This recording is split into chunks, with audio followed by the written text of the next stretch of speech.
Assalamualaikum warahmatullahi wabarakatuh.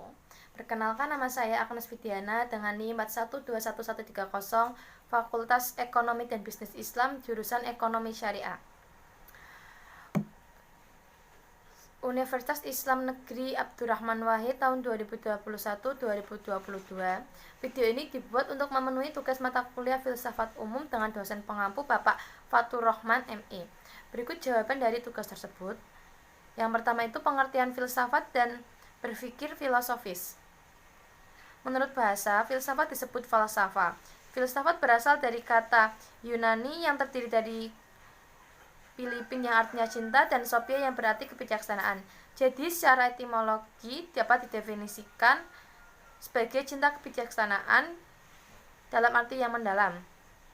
Filsafat dapat dimaknai sebagai ilmu pengetahuan yang mengkaji tentang masalah-masalah yang muncul dan berkenaan dengan sesuatu untuk menemukan hakikat sesuatu yang sebenarnya, mencari prinsip-prinsip kebenaran, serta berpikir secara rasional, logis, mendalam, dan bebas.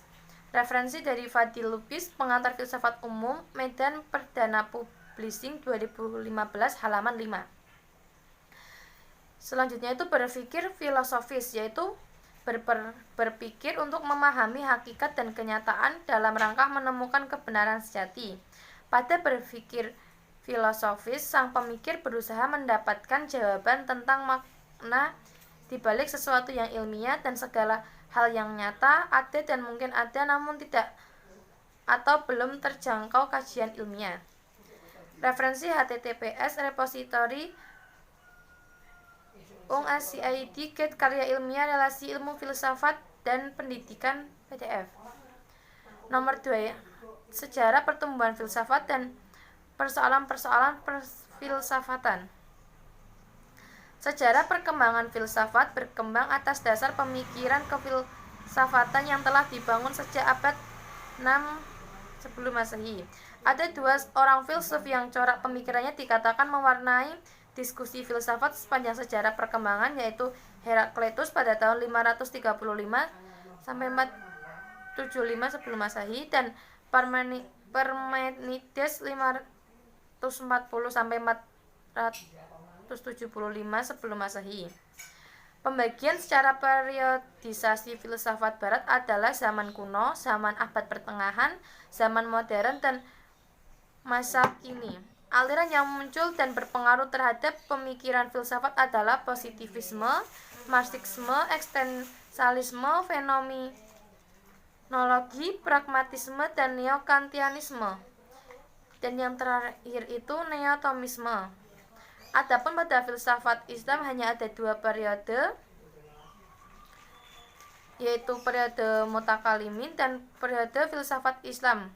Untuk sejarah perkembangan ilmu pengetahuan mengacu ke pemikiran filsafat barat.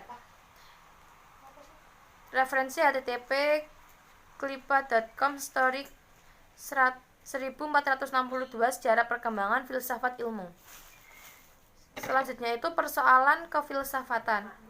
Yang pertama, persoalan tentang ada. Persoalan ini menghasilkan cabang filsafat metafisika, di mana metafisika berarti kajian tentang sifat paling dalam dan radikal dari kenyataannya.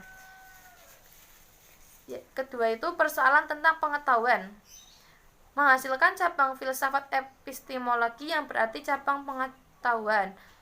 Ketiga itu persoalan tentang penyimpulan, maksudnya itu menghasilkan cabang filsafat logika. Yang keempat persoalan tentang metode, menghasilkan cabang filsafat metodologi, yaitu kajian atau telaah dan penyusunan secara sistematis dan logis. Selanjutnya itu persoalan tentang moralitas, yang artinya menghasilkan cabang filsafat etika. Dan yang terakhir itu persoalan tentang keindahan yang menghasilkan filsafat estetika. Referensi dari https www.akademia.edu filsafat persoalan-persoalan kefilsafatan. Ketiga itu soalnya jelaskan cabang-cabang dan metode filsafat. Cabang-cabang filsafat secara sistematis ada metafisika yang membahas tentang keberadaan.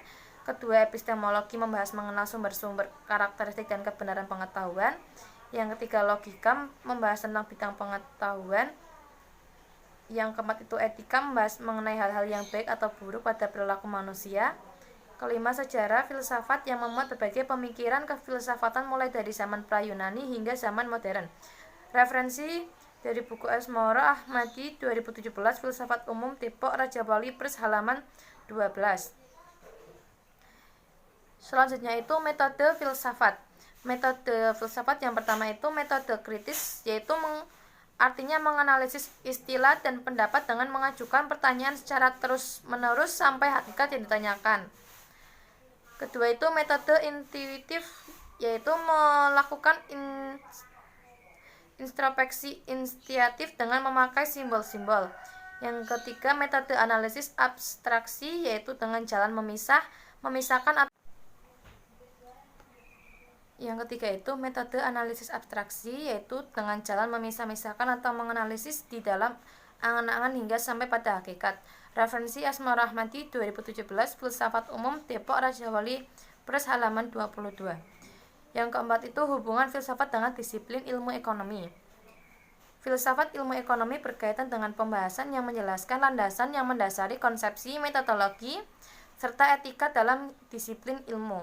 Oleh karenanya, filsafat ekonomi merupakan bagian tak terpisahkan dan filsafat ilmu pengetahuan yang membahas bagaimana disiplin ilmu tertentu menghasilkan pengetahuan, memberikan penjelasan dan prediksi, serta pemahaman yang melatar belakangi suatu disiplin ilmu.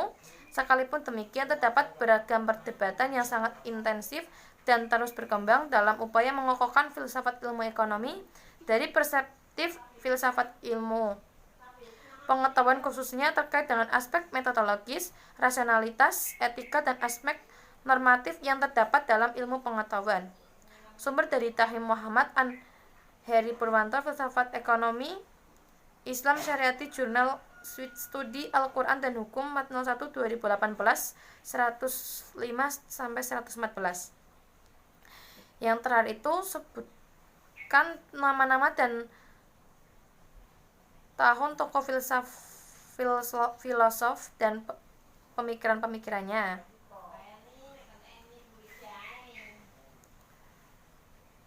Yang pertama itu ada Aristoteles tahun 885 sampai 323. Adalah filsuf Yunani murid Plato. Dari sekian banyak murid Plato, Aristoteles merupakan yang paling berpengaruh dalam peradaban dunia.